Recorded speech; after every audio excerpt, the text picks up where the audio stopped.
Hi, I'm Lucy Bloom and welcome to my channel.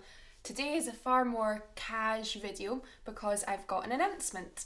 I got an allotment recently and I'm super duper excited, and we're going to be doing a journey documenting my allotment experience, because it's going to be an experience because my allotment is a proper state.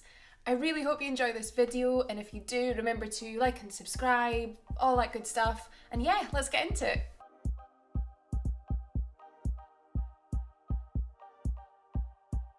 So it took me a year and a half-ish to get hold of an allotment, which is actually quite a short space of time to get one. Some allotments you can be waiting absolutely ages to get hold of one. I know for a fact that Glasgow City Council allotments, you can wait up to 8 years to get one of them, and in some other districts you can be waiting up to 10, which is phenomenal. If you've even got a little iota of maybe I'd like an allotment, if you've just got that part of you, if you want to get into gardening, anything like that, just have a look around and put your name down if you can, because you might be waiting a while. We only waited a year and a half, which is totally fine, but yeah, pop your name down just in case. Anyway, so after a year and a half, we got invited to go and have a wee check out of the available plots at a certain allotment, and we were absolutely over the moon, wrote back right away with, yes, amazing, thank you so much. And then a few days later, we were off to look at the allotment. Now, the allotment plots we were looking at were just off the side of the Forth and Clyde Canal, so that was a lovely wee trip. The Forth and Clyde Canal is stunning this time of year. It's just chocker with birds. It's got heron, kingfishers, you name it. It's even got waterfowl and otters now as well, which is ridiculous. It's gorgeous. So we just had a wee bike along there, and we went and met up with the people in the allotment. And it was a distance viewing, so we were all in a wee group with all of our masks on and things, and we just tried to keep the 2 meters apart, and we were there with a few other people as well, viewing 4 available plots. So plot 1 was lovely, but it was a bit dinky, but it was definitely the best kept plot. There was no crazy weeds going on. There was some lovely raised beds that you could see. I mean, there was lots of weeds in it, but nothing too crazy, nothing unmanageable. That would be a lovely little beginner's plot. And then beside that plot was plot 2. Plot 2 was our favourite. Plot 2 was great. It was massive. It was totally and utterly overgrown. Weeds kind of coming up to maybe like your shoulder height, maybe a wee bit below that.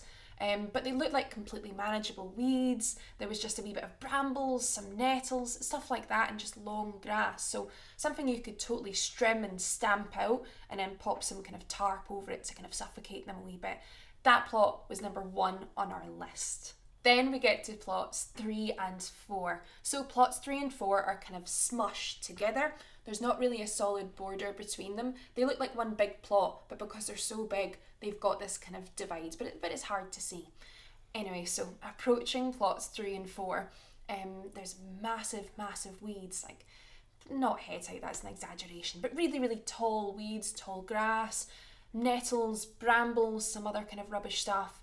But I see kind of poking out from the brush a Japanese knotweed, and anyone that knows anything about gardening will know this is just the worst thing to have in a plot. Japanese knotweed is infamous. It's an awful plant. Japanese knotweed was discovered in the side of a volcano. It can grow in that kind of conditions, and it was brought across and kind of used as an ornamental for a period of time. It was kind of the thing of the season for kind of English kind of higher wealthy people.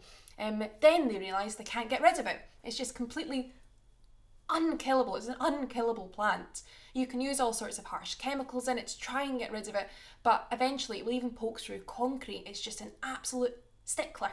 Anyway, so between plots 3 and 4 is a massive, totally established Japanese knotweed. So in my head, I'm putting a big cross in that box. That's not for me.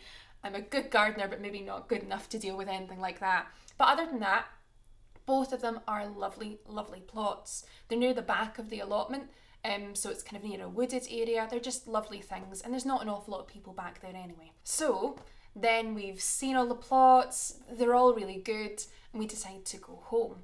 And then we're told to give them a wee email afterwards, just ordering the plot in terms of what ones we like the best and what ones we like the worst. So just like a kind of an ordering list. So for us, it was 2 was our first one, that one that was nice and big, but it was a bit overgrown. Then it was 1 was our second choice. And then 3 and 4 just kind of came towards the back. It was just, praying not to get that Japanese knotweed. But we got the Japanese knotweed one. It's totally fine. We can do something about it. But it's a bit stressful, to be honest with you. It's super duper overgrown. It's got a killer weed in it, like a proper, really hard to control, really hard to get rid of weed. But you know what? We've got a plot. Some people are waiting on those lists for like 8 years and they get kind of rubbishy wee dinky ones. We've now got a massive, great plot relatively close to our house. So at the end of the day, I'm really happy, but I'm also a bit nervous. So if anyone out there knows anything about Japanese knotweed, how to kill it, how to get rid of it, what to do with it, bomb it, blast it, what have you, please leave a comment down below because I need help. Anyway, that's all I've really got to say today. I've got a new allotment. I'm super duper excited about it. But if you've got any help tips for me, please leave them down below. Also, another thing I need would be if anyone has any names for this series. So it's just going to be me clearing the allotment and then probably getting ready for next season, next kind of summer season. But if anyone's got any kind of allotments, puns, names for the series, I'd be more than happy to receive them because I'm drawing a blank. Anyway, thank you so much for watching this video. I really hope you've enjoyed it. I've loved making it and I'm really excited for what's to come. Subscribe, like, ring the bell, whatever, all that good stuff. And yeah, have a wonderful day. Right, bye.